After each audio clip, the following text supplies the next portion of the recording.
Dom, Hmm, papasyal ka pa ba sa club? ewan ko lang. Siguro. Bahala na. Bakit mo na itanong? Wala. Ang totoo kasi, namimiss ko na rin yun. Kaya lang nga talagang ayoko nang bumalik sa trabahong yun. Sana tama tong desisyon kong to. Sa bagay, hindi naman ako lumalabas na kirida, di ba? Dahil una, binata naman si Winston at hindi ko naman siya inagaw sa iba. Pangalawa, pakakasalan niya naman ako. Bakit ba napaka-defensive ko? Dom?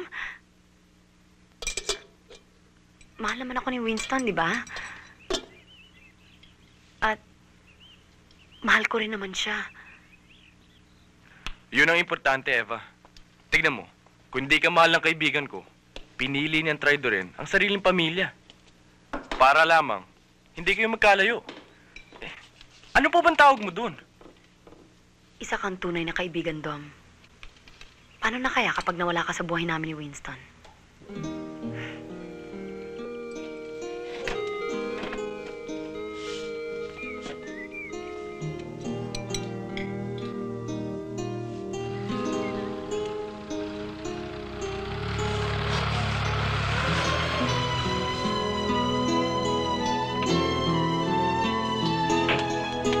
Hi. Winston!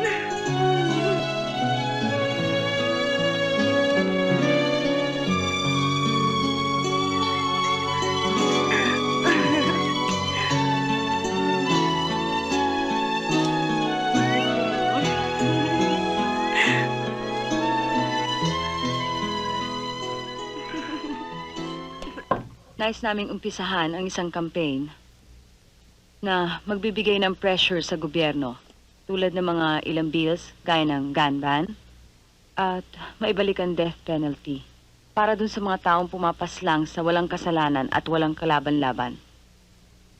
Gusto lang sana naming umapila na bigyan nila ng prioridad ang mga kasong katulad nito dahil napakahirap maghintay. Meron ka bang gustong iparating sa mga taong namamahala sa iyong... Malandi!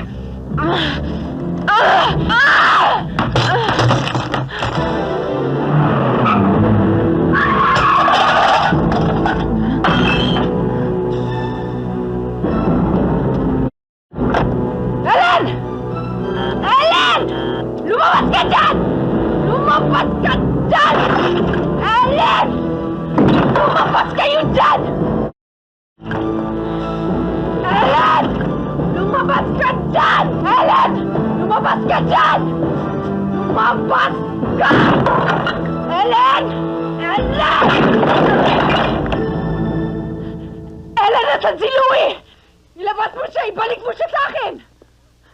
Wala akong kailangang ibalik dahil wala akong kinukuha sa'yo. Inagaw mo siya sa akin, Ellen! Inagaw mo siya! Sino ba ang unang nang-agaw? Ano bang ginawa mo kay Louie, Ellen, para mapabalik siya sa'yo? Nakadiscover ka ng bagong gayuma? Tinulungan mo siya sa mga hayop niya sa klinika? Umalis ka na, Suset. Huwag mong babuyin ang sarili mo dito. Ikaw ang baboy! Ikaw ang baboy! Baboy!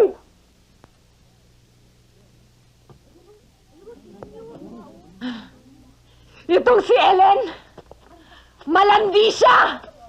Akala niyo pa santa-santa! Pero nasa loob ang kulo niyan! Mga agaw siya ng asawa! Malandi siya! Nagpapapartil daw dahil namatayan lang siya ng anak! Huwag mong idamay ang anak ko! Baka gusto mong ilampaso ko yung mukha mo! Alam mo kung bakit namatay yung anak mo? Dahil pinaparusahan kayo ng Diyos dahil ang sasama ng ugali niyo! Ano? Akala ko ba matapang ka? Ilalampaso mo ako? Sige! Ilampaso mo ako! Hi, Beauty! Naku, huwag kang pumasok! Hindi ka pwedeng pumasok. Hindi ka pwedeng pumasok. Naku, huwag kang papasok. Kinakabahan ako. Hindi ka pwedeng pumasok. Ganit agad sa'yo. Ate mo, baka kung anong mangyari, huwag kang pumasok! O, hindi, sige! Hindi, Ayan. pumasok ka na. Pumasok ka na. Baka hanapin ka pa. Pumasok ka na. Ako na hindi papasok.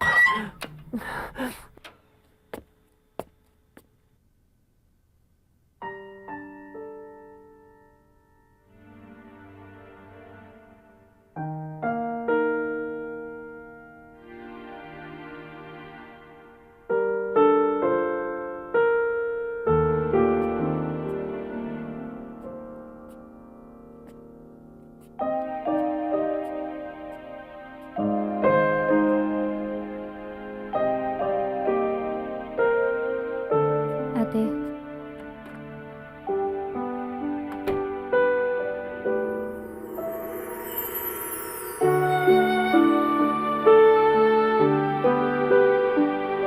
Sigurado ka?